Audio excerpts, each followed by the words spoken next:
बिस्मिल्लाहिर्रहमानिर्रहीम। अस्सलामु अलैकुम। शुरू करते हैं दरूद अस्सलाम के साथ सल्लल्लाहु अलैहि वआलिहि वसल्लम। अपनी आज की वीडियो में मैं बात करूंगी हाफ़िज़ कुरान के वालिद की ताज पोशी के बारे में। बच्चों की ज़िंदगी में माँ बाप का बहुत किरदार होता है।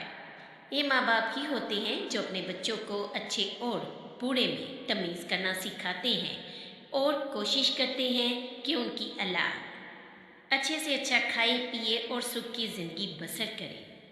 और जो माँ बाप अपने बच्चों को दुनिया के साथ साथ आखिरत का सुख भी देना चाहते हैं तो वो अपने औलाद को दुनिया के साथ साथ आखिरत में कामयाब होने की भी तालीम देते हैं। चूँकि हम मुसलमान हैं और अल्हम्दुलिल्लाह हमारा ये अकीदा है कि ये दुनिया फ़ानी है और हम सबको दोबारा ज़िंदा किया जाएगा अल्लाह के हुक्म से, और फिर हमारे अमाल के मुताबिक हमें जज़ा और सज़ा दी जाएगी। जो वालिदैन अपने बच्चों को दुनिया और आखिरत में कामयाब देखना चाहते हैं और उन्हें अल्लाह के बताए हुए रास्ते और नबी के बताए हुए तरीके के मुताबिक ज़िंदगी बसर करने की तालीम देते हैं और उनको हाफ़िज़ कुरान बनाते हैं, अल्लाह की मोहब्बत में कुरान पाक उनको सीनों में अल्लाह के हुक्म से जब महफूज हो जाता है। गौर से सुनिएगा क्योंकि गौर से सुनने की बात है। यानी जो वालिदैन अपने बच्चों को कुरान पाक हिफ़्ज़ करवाएंगे, जो वालिदैन अल्लाह की मोहब्बत में अपने बच्चों को हाफ़िज़ कुरान बनाते हैं तो वो ये जान लें, हदीस पाक में फरमाया गया कि क़यामत के दिन हाफ़िज़ के बाप की ताज पोशी की जाएगी। यानी मैदान हशर में जहाँ अव्वलीन और आखिरीन जमा होंगे, इसको ताज पहनाया जाएगा जिसकी नूरानियत से पूरा मुहश्शर मुनव्वर होगा। सुबहान अल्लाह। ऐलान होगा कि ये वो है जिसने अपने बच्चे को कुरान पाक याद करवाया था। ये आज इसकी इज़्ज़त अफजाई हो रही है जो ताज पोशी की गई है। मिसाल के तौर पर दुनिया में अगर किसी की ताज पोशी की जाए, ये अजीम तरीन एजाज़ होता है। इससे बढ़कर कोई फ़ख्र एजाज़ की बात नहीं होती। लेकिन अगर किसी बादशाह की ताज पोशी हो तो इस मुल्क के जो अयान हैं वो जमा होते हैं और बादशाह को ताज पहना कर ऐलान करते हैं कि ये आज से हमारा बादशाह है। मुल्क वालों को फ़ख्र होता है। इसमें हर अक़लीम के लोग जमा नहीं होते बल्कि अपने अपने मुल्क वाले लोग जमा होकर ताज पहनाएंगे। और एक ये कि अगर मान लिया जाए कि किसी की ताज पोशी में सारी दुनिया के मुल्कों के नुमाइंदे जमा हो गए हैं और सब ने खड़े होकर ताज पहनाया। गौर से सुनिएगा, मगर इस ज़माना के जो लोग गुजर चुके हैं वो तो नहीं आएंगे, या आइंदा आने वाले वो तो शरीक नहीं होंगे ना इस ताज पोशी में। फिर ताज पोशी तो नाकिस रही। बेमिसाल जश्न ताज पोशी। मगर मैदान महशर में आदम अलैहिस्सलाम की सारी औलाद जमा होगी। अव्वल से आखिर तक अरबों खरबों इंसान जमा होंगे। जलसा होगा। सदर हक अल्लाह पाक होंगे। सदर हक ताला शाना होंगे। मलाइका मामन होंगे। जलसा के तमाम आफाक पर, ज़मीनों पर इनकी फ़ौजें खड़ी हुई होंगी। बीच में बनी आदम होंगे। इसमें मुस्लिम गैर मुस्लिम सभी होंगे। अभी हिसाब किताब नहीं हुआ होगा।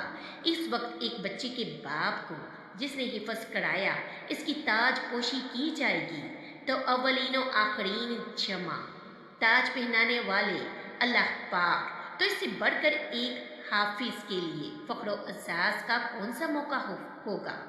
हाफिज़ को अपनी ज़ात से जो था वो तो था ही, इसके माँ बाप तक ये असर पहुँचा कि इनको बादशाह बना दिया गया, इनकी ताज पोशी की गई और अव्वलीन व आखरीन में ये शोर होगा। भाई उन्होंने अपने बच्चे को कुरान पाक हिफ्ज़ कराया था। कुरान पाक के हाफिज़ की शान देखिए कि उसके कुरान पाक हिफ्ज़ करने के असरात उसके माँ बाप तक पहुँचे और माँ बाप की ताज पोशी की गई। अव्वलीन व आखरीन में शोहरत हुई तो गोया कुरान पाक के असरार दुनिया से लेकर बरज़ख तक और बरज़ख से लेकर आखिरत तक सबसे आला और अफजल है। कुरान पाक की अब्दी हुकूमत। अब बात करते हैं कुरान पाक की अब्दी हुकूमत के बारे में। और फिर यही नहीं कि यही ख़त्म हो जाएंगे ये असरार, बल्कि आगे जन्नत तक भी ये असर चलता रहेगा। हदीस पाक में फरमाया गया है कि हाफ़िज़ कुरान से कहा जाएगा, तलावत करता जा और तरक्की करता जा, जन्नत के दर्जात कमाता जा। इसकी जज़ा ये है क्योंकि हदीस पाक में फरमाया गया कि जितनी आयात हैं कुरान पाक के इतने ही दर्जात हैं। जन्नत के हर दर्जा में तफसीलात तो लाखों हैं, लेकिन नोई तौर पर दर्जात की वही तादाद है जो कुरानी आयतों की तादाद है।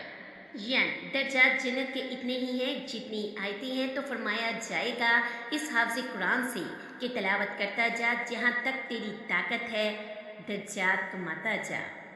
और फिर हर दर्जा की तफसीलात अलग है। जैसे आयत के अंदर तफसीलात हैं, लाखों अलूम बड़े बड़े हैं, तो जो दर्जा जन्नत का कमाएगा इसकी नेमतों की तफसीलात इतनी हैं कि कोई हदूद यानी कोई हद व नहायत नहीं है। यानी हाफ़िज़ कुरान सैर व सियाहत में ही रहेगा और वह नेमतें कमाता रहेगा। तो कुरान पाक की हुकूमत दुनिया में ही नहीं, बरज़ख में ही नहीं, हशर में ही नहीं, जन्नत में अब्द आला अबाद तक रहेगी। इस वास्ते कि अल्लाह पाक का कलाम है, मेरा और आपका कलाम नहीं, ये कोई आम कलाम नहीं, ये कलाम पाक है। इसकी ताकत इस दुनिया में भी, बरज़ख में भी, हशर में भी, जन्नत में भी, हर जगह मौजूद है, मौजूद रहेगी, बाकी है और बाकी रहेगी। अब बात करते हैं हाफ़िज़ कुरान का हक़ शिफ़ात। हदीस में है कि हाफ़िज़ कुरान को हक़ दिया जाएगा कि अपने अजीज़ों में से 10 की शिफ़ात कर, ख़वाह वो माँ बाप हों, बाई बंद हो। तुझे हक़ है कि 10 आदमियों की शिफ़ात का, जिसकी चाहे शिफ़ात कर। और अगर किसी ने घर में से 5 बच्चों को हिफ्ज़ करा दिया है तो 50 आदमियों की शिफ़ात का हक़ होगा। अगर उनके घर में 50 आदमी नहीं तो बाकी शिफ़ात औरों के काम आएगी। घर वाले तो बख्शे ही जाएंगे, बाकी शिफ़ात औरों में पहुंच जाएगी। सुभान अल्लाह। किसी को शिफ़ात का हक़ दिया जाना बहुत बड़ी इज़्ज़त व अज़मत वाली बात है। इसका मतलब ये है कि खुद वो बख्शा बख्शाया है, जब ही तो इसको दूसरों को बख्शवाने का हक़ दिया जा रहा है कि तू शिफ़ात कर 10 आदमियों की, हम कबूल करेंगे। बहरहाल जिन माँ बाप ने अपने बच्चों को हिफ्ज़ कराया है, हाफ़िज़ कुरान बनाया है, वो यहाँ भी महरूम नहीं, वहाँ भी महरूम नहीं। यहाँ भी इनके लिए बरक़ात हैं और वहाँ भी इनके लिए बरक़ात हैं।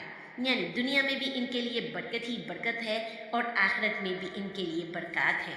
बच्चा अभी 6 या 7 वर्ष का होता है, मगर जब पेश करते हैं पहले माँ बाप का नाम आता है कि फ़लाँ साहब का बेटा है जिसने कुरान पाक हिफ्ज़ किया।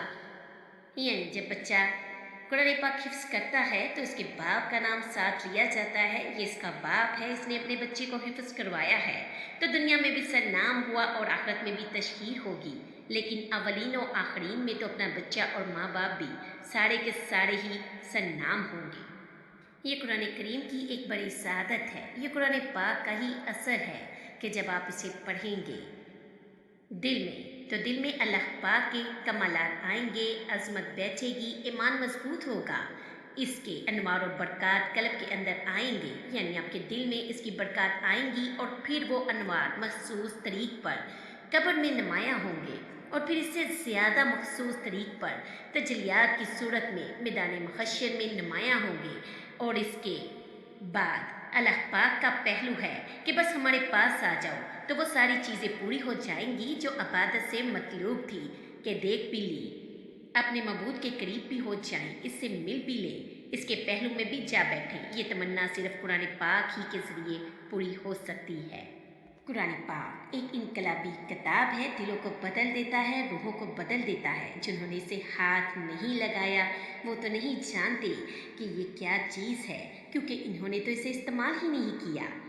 और जब तक किसी चीज़ को इस्तेमाल ना किया जाए तो इसके फ़वाइद मालूम नहीं हो सकते और ना ही इसका कोई असर हो सकता है।